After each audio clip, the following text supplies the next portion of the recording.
Selamat pagi anak-anak, Om Swastiastu.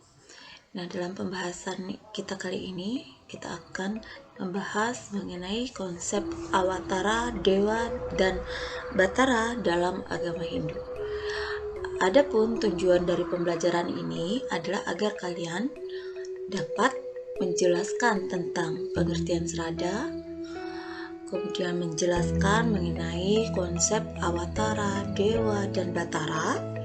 3. Menyebutkan perbedaan dan persamaan antara Awatara, Dewa, dan Batara, serta kalian dapat menjelaskan fungsi tugas dari Awatara, Dewa, dan Batara.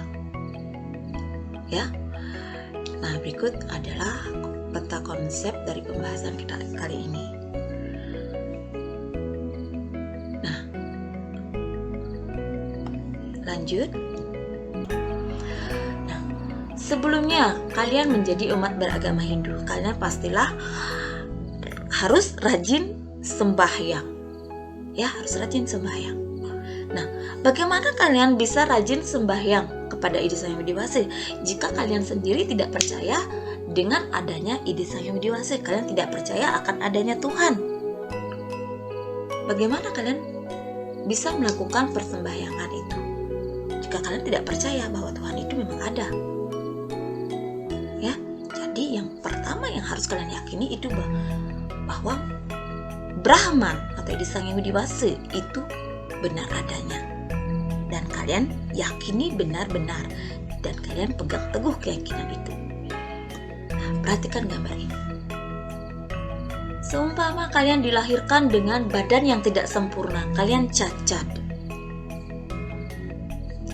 atau nasib kalian jelek, pasti timbul di dalam diri kalian, kenapa saya seperti ini? Padahal saya di kehidupan saya selalu berbuat baik dengan orang lain. Saya selalu berusaha untuk menolong orang lain.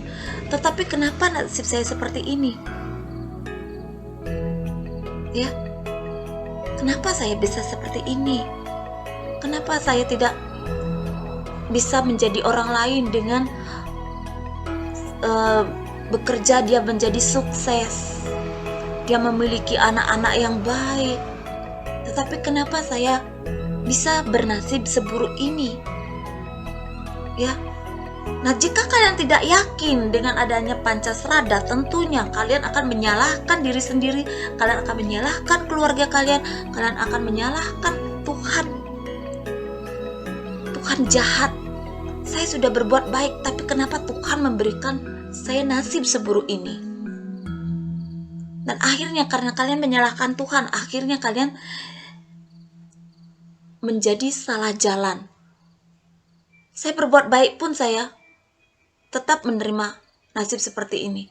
Akhirnya kalian mulai berbuat yang tidak baik. Kalian mulai mencuri. Kalian mulai merampas hak milik orang lain. Dan itu akan membuat diri kalian jatuh ke dalam perbuatan-perbuatan yang tidak baik. Dalam perbuatan kenistaan. Ya. Jika kalian tidak percaya dengan adanya karma pala, kalau kalian percaya dengan adanya karma pala, pasti kalian akan berpikir, oh, mungkin sekarang saya berbuat baik, tapi saya menerima nasib yang seperti ini, mungkin karena kehidupan saya sebelumnya, saya pernah berbuat hal yang tidak baik. Nah, berpikir yang seperti itu berarti kalian sudah yakin bahwa karma pala itu ada. Tetapi kalau kalian tidak yakin dengan adanya karma pala, kalian akan berbuat seenaknya. Seperti apa contohnya? Kalian menyakiti orang lain. Kalian menyakiti orang lain. Karena apa? Karena kalian tidak percaya bahwa kalian menyakiti orang lain, suatu saat nanti kalian juga bisa disakiti oleh orang lain. Hal itulah yang terjadi kalau kalian tidak percaya dengan adanya hukum karma pala. Jadi kalian akan jatuh ke lembah kenistaan. Kalian akan jatuh ke jurang kehancuran. Kalian begitu pun juga dengan punarbawa. Kalian tidak yakin dengan adanya punarbawa. Tentunya kalian akan berbuat seenaknya pada kehidupan sekarang ini tanpa kalian berpikir untuk meningkatkan kualitas hidup kalian agar kalian nantinya tidak menderita lagi, agar nantinya kalian tidak punarbawa, tidak lahir kembali dengan keadaan yang buruk. Ya, dan percaya akan adanya moksa. Kalau kalian tidak percaya dengan adanya moksa, begitupun juga kalian akan berbuat seenaknya karena kalian tidak memiliki tujuan hidup. Apa tujuan hidup kalian? Nah, itu tidak kalian miliki. Itu tidak, sedangkan agama Hindu memiliki tujuan hidup dan itu tidak kalian percayai. Kalian hanya percaya pada kehidupan yang kalian jalani ini. Bagaimana caranya saya dalam hidup saya sekarang ini agar saya bisa membeli mobil, agar saya bisa membeli makanan-makanan yang enak. Nah, seperti itulah jadi. Dan apabila, bagaimana jika kalian tidak percaya bahwa akan adanya atma? Akhirnya kalian akan berbuat seenaknya saja, baik itu kepada tumbuh-tumbuhan maupun kepada hewan maupun kepada orang lain. Karena atma itu mengajarkan bahwa kalian, antara kalian dengan orang lain itu berasal dari satu sumber, yakni ide Sang Yang Widiwasi. Bahwa kalian dengan orang lain itu adalah sama, berasal dari satu sumber. Atma yang ada pada diri kalian itu sama dengan atma yang ada pada tumbuh-tumbuhan, atma yang ada pada hewan. Jadi kalian tidak akan merendahkan makhluk lain, merendahkan orang lain. Ya, nah seperti itu yang Ibu jelaskan jika kalian mampu berpegang teguh kepada Pancasrada. Nah, Ibu akan lanjut kembali. Nah, mari kita lanjut ke materi Awatara. Dan dalam video ini Ibu hanya menerangkan mengenai pertemuan yang pertama ini. Ibu akan menerangkan hanya mengenai Awatara. Ya, nah jadi Awatara itu berasal dari dua kata, yakni awa dan tara. Awa itu artinya bawah, sedangkan tara atau tra itu artinya menyeberang atau menjelma. Jadi Awatara itu adalah perwujudan ide Sang Yang Widiwasi itu turun ke dunia dengan untuk menegakkan dharma daripada adharma dengan mengambil wujud tertentu untuk menyelamatkan umat manusia dari bahaya. Ya. Nah, adapun itu. Nah, berikut adalah 10 perwujudan dari ide Sang Yang Widiwasi. Ya. Nah, 10 perwujudan itu adalah mat kurva nawa pa rakris budka. Nah, itu agar kalian bisa menghafal 10 perwujudan dari ide Sang Yang Widiwasi ya. Mat kurva, matsya awatara, kurma awatara, faraha awatara, na itu narasimha awatara, wamana awatara, parasurama awatara, rama awatara, krishna awatara, bud itu Buddha awatara, dan 10 itu adalah Kalki awatara.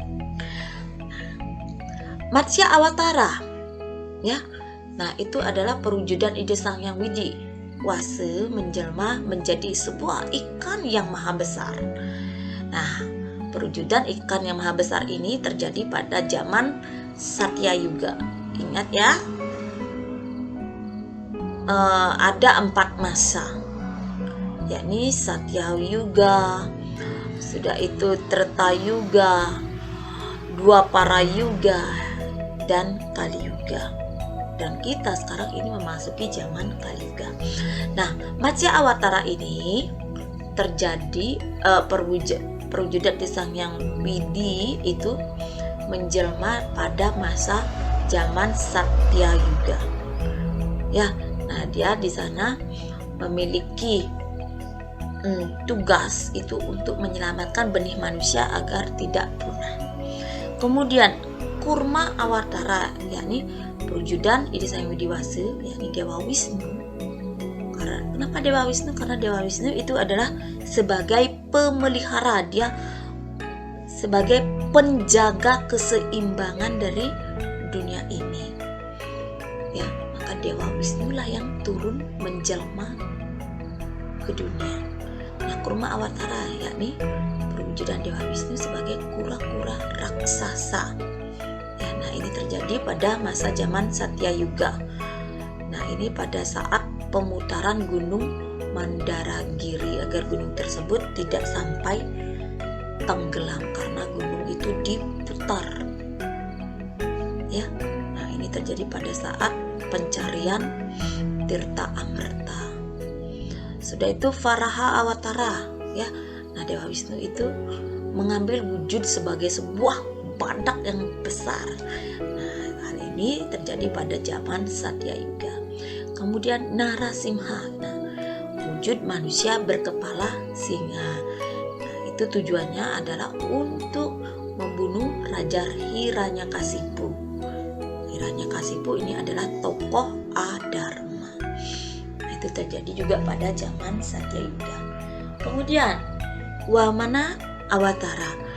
Nah, Dewa Wisnu di sini menjadi orang kerdil. Nah, dia tugasnya di sini adalah membunuh Raja Bali. Raja Bali ini juga adalah merupakan tokoh Adharma. Kalian tahu kan apa artinya Adharma? Adharma itu kejahatan. Lawan dari Adharma itu adalah Dharma. Dharma itu kebaikan. Ya. Nah, kemudian Parasurama itu Dewa Wisnu mengambil wujud seorang pandita dengan membawa sebuah kapak. Nah, itu tugasnya adalah untuk mengingatkan kepada kesatria untuk mengendalikan dharma agar seorang pemimpin itu untuk memegang kokoh dharma agar dharma itu bisa mengalahkan adharma.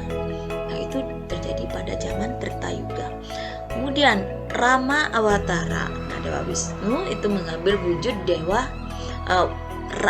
mengambil wujud sebagai Rama, yakni putra daripada Prabu Dasarata.